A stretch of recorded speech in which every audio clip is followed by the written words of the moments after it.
Welcome to Gleaning Mustard Seeds with Jerrie Barber. Mr. Barber is a preacher, a ventriloquist, a barefoot runner, and writes 2 blogs.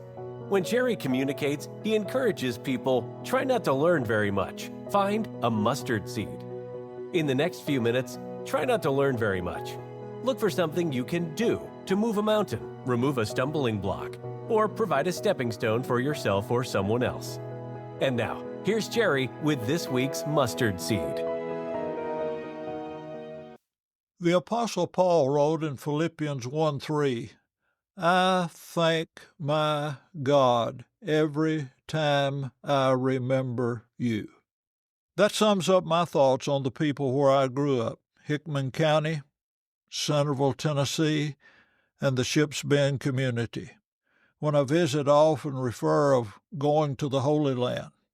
The following 2 episodes were published as a blog post on June 20, 2018. I'll read it as I wrote it then. All dates and facts were current in 2018. A helpful way for me to deal with grief, fear, anger, indecisiveness, and joy is to run. This post contains my thoughts during a 4-mile run. Now, the first part of the blog for that day. I didn't post Monday afternoon. My mother, Annette Barber, was diagnosed with cancer May 31. Hospice started services June 1. Mother died June 15. I returned to Sikeston to preach Sunday and returned to Centerville Monday. We're making preparations for her funeral Thursday. My son, Jerrie Wayne, and his family have been preparing a month for the surgery of his grandson, Connor, June 27. Yesterday morning, I ran through my home community of Ships Bend in Centerville, Tennessee, where I lived from 2 years old until I left for college. There were floods of memories of people of this community. Ships Bend memories during a 4-mile run. J.T. and Louise Bates live next to us. I went to their house Saturday mornings at 11 o'clock to watch the ventriloquist Paul Winchell and Jerry Mahoney, and return later at night for live studio wrestling. We didn't have a TV until I was in the 8th grade. Ward and Idell Mayberry moved into that house after the Bates bought the first house Daddy built after he started building and selling houses.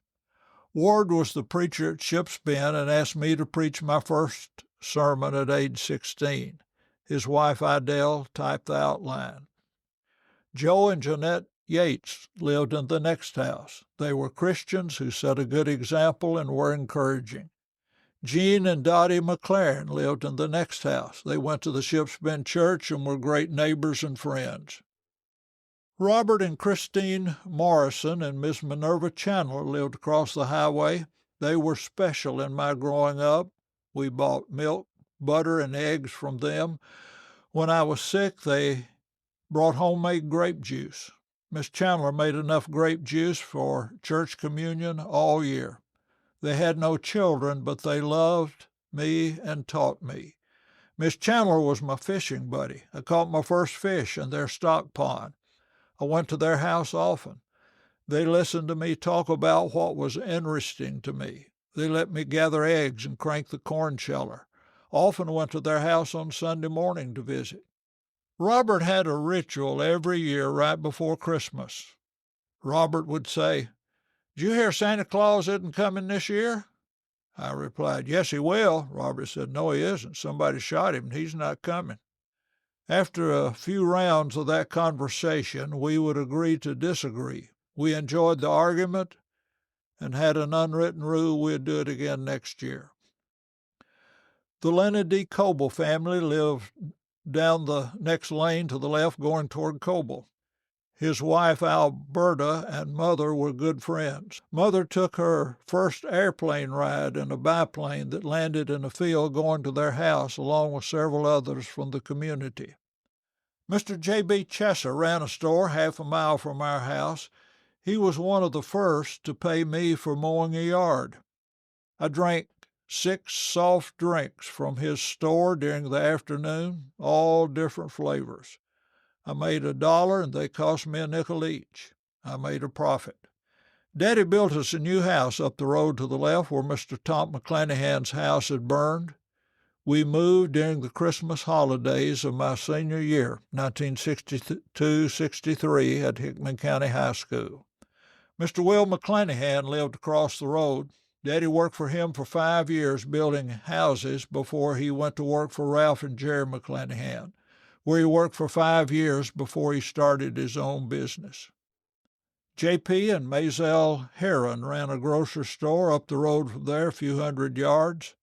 They went to church with us, as well as her dad and mom, Roy and Lee Blackwell, who lived in the next house. Grady and Elise Chesser lived across the road from the Blackwells. She had the world's record on the best white beans. George was one of my best friends. I was at their house often. Dottie McLaren was their daughter. Lamar and Sally Chesser lived next door, a son to Grady and Elise. Sally and Judy Rogers visited Mother the last day she lived.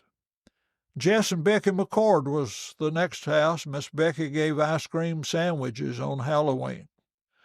Mr. Harlan and Ned Chesser lived down the lane, turning left right after the McCord house. Harlan, along with his daughters, Reba, Georgia, and Patsy, were the best singers at the Ship's Bend Church of Christ. Mr. Harlan often asked me to help him lead singing. I didn't have the equipment to do well singing, but standing up with Mr. Harlan made my first sermon easier than the ones for the next 57 years. Uncle Jim Chesser, he was everybody's uncle, stayed with them. To stay within the time goal, we'll take up here next week when we will hear the rest of the Ship's Bend story from June 15, 2018. Thank you for listening to Gleaning Mustard Seeds with Jerrie Barber. If you found a mustard seed, send a text or email with a link to a friend. This podcast was brought to you by Braden Parsons Photography. From family photos to landscape photography and everything in between, Braden uses his passion for capturing meaningful moments to create art and embody memories that will be cherished for a lifetime.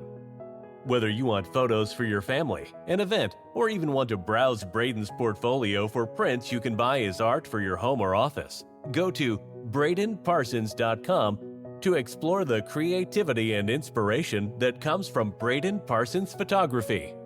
You can also contact Braden directly at bradencparsons@gmail.com to discuss how to turn your photography needs into your most adored keepsakes.